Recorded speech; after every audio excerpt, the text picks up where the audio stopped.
Hello, beautiful people. I am Valencia King, and this is Real Talk Sports. Can I get a 1-1? Because that is exactly what this series for the NBA Finals has wrapped up to. OKC defends the second part of their home court.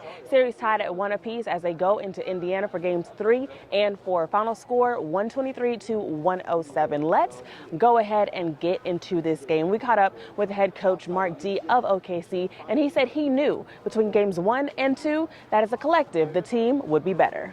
Not the type of style where you're just like keying on one player, just because of the way they play. And so they're a more conceptual team, and you have to be kind of a conceptual defense against them. And if you do that, I think it has a downstream effect on everybody against them. And so I thought we were able to do that tonight. I thought, like I said to Nick's question, the guys just really improved in a lot of like subtle areas, from game 1 to game 2, which is what you have to do in a playoff series to stay ahead of the series.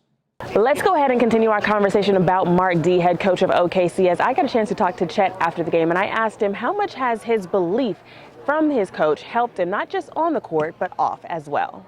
Valencia King, Real Talk Sports. Chet, Mark mentioned how he knew as a collective you guys would improve from game 1 to game 2, but specifically you. When you think about his belief in you, how has he helped you grow, not even just on the court, but even off the court as a player?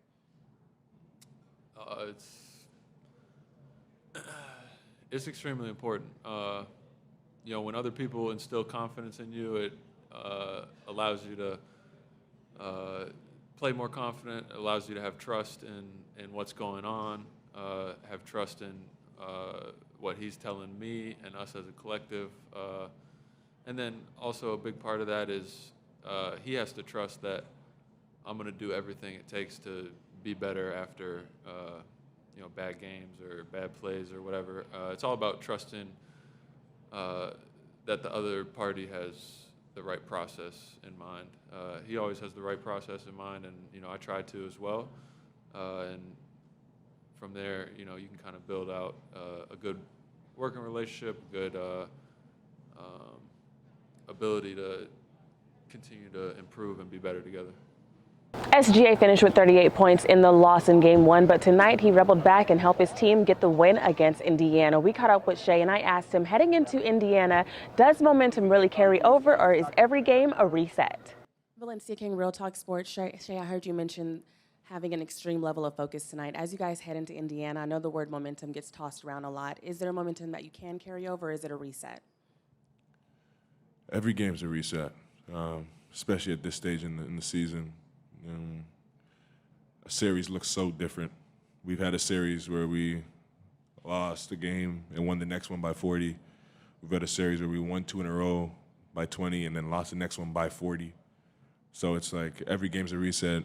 And basketball reminds you of that. It's very humbling. It shows you that if you don't stay in the moment, if you don't come ready to play, no matter who you are, no matter what you just did, you can get beat and beat pretty bad. And we've learned those lessons, so we should be ready to go. Valencia King, Real Talk Sports, thank you for your time.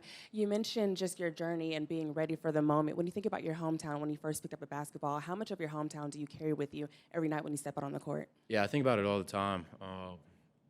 Being from Greensboro, kind of, my journey early on, it built me to be grateful and take advantage of the opportunities I get.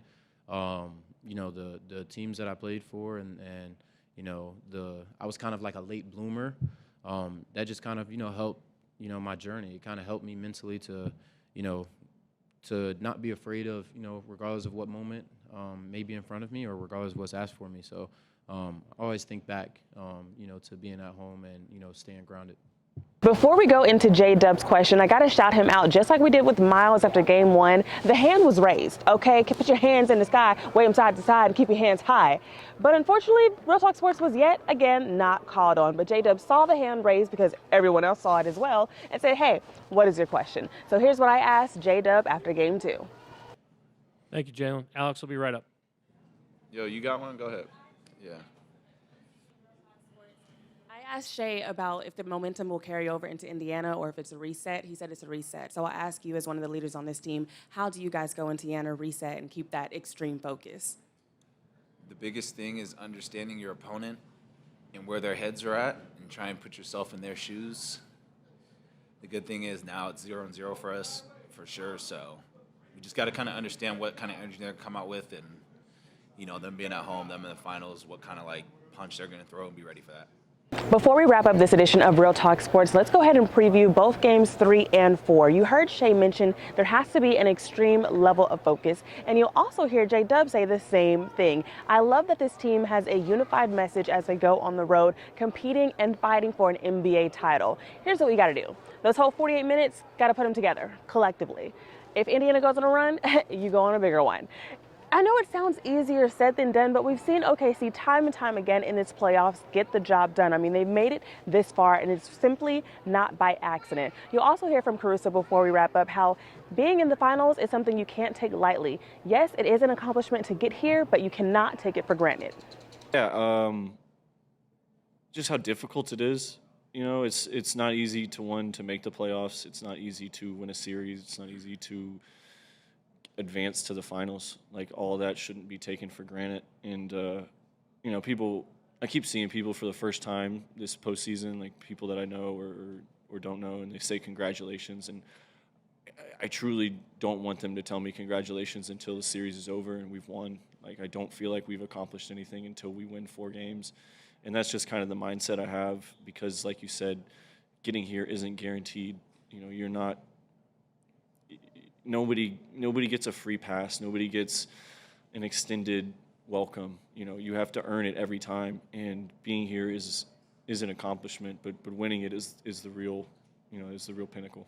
I got to give a special shout out to all of the new friends and supporters on the Clock app, aka TikTok. Y'all are showing so much love to Real Talk Sports, and we genuinely appreciate it. A few of you guys have DM'd me, not even about sponsorship, just wanting to support the show, especially in this NBA Finals. My Cash App will be on this video right here and then down below in the description box as well. If you want to contribute to the journey that Real Talk Sports is on, covering the NBA Finals for a second year in a row, then do whatever's on your heart, okay? Regardless, we definitely appreciate the support. Every comment, like, share, repost, all of the things, they mean so much to us here at Real Talk Sports. So again, shout out to Mrs. SWK, the producer with the most behind the scenes, stills by Frankie as well. And of course, it's me, your girl, Valencia King, and we'll see you guys.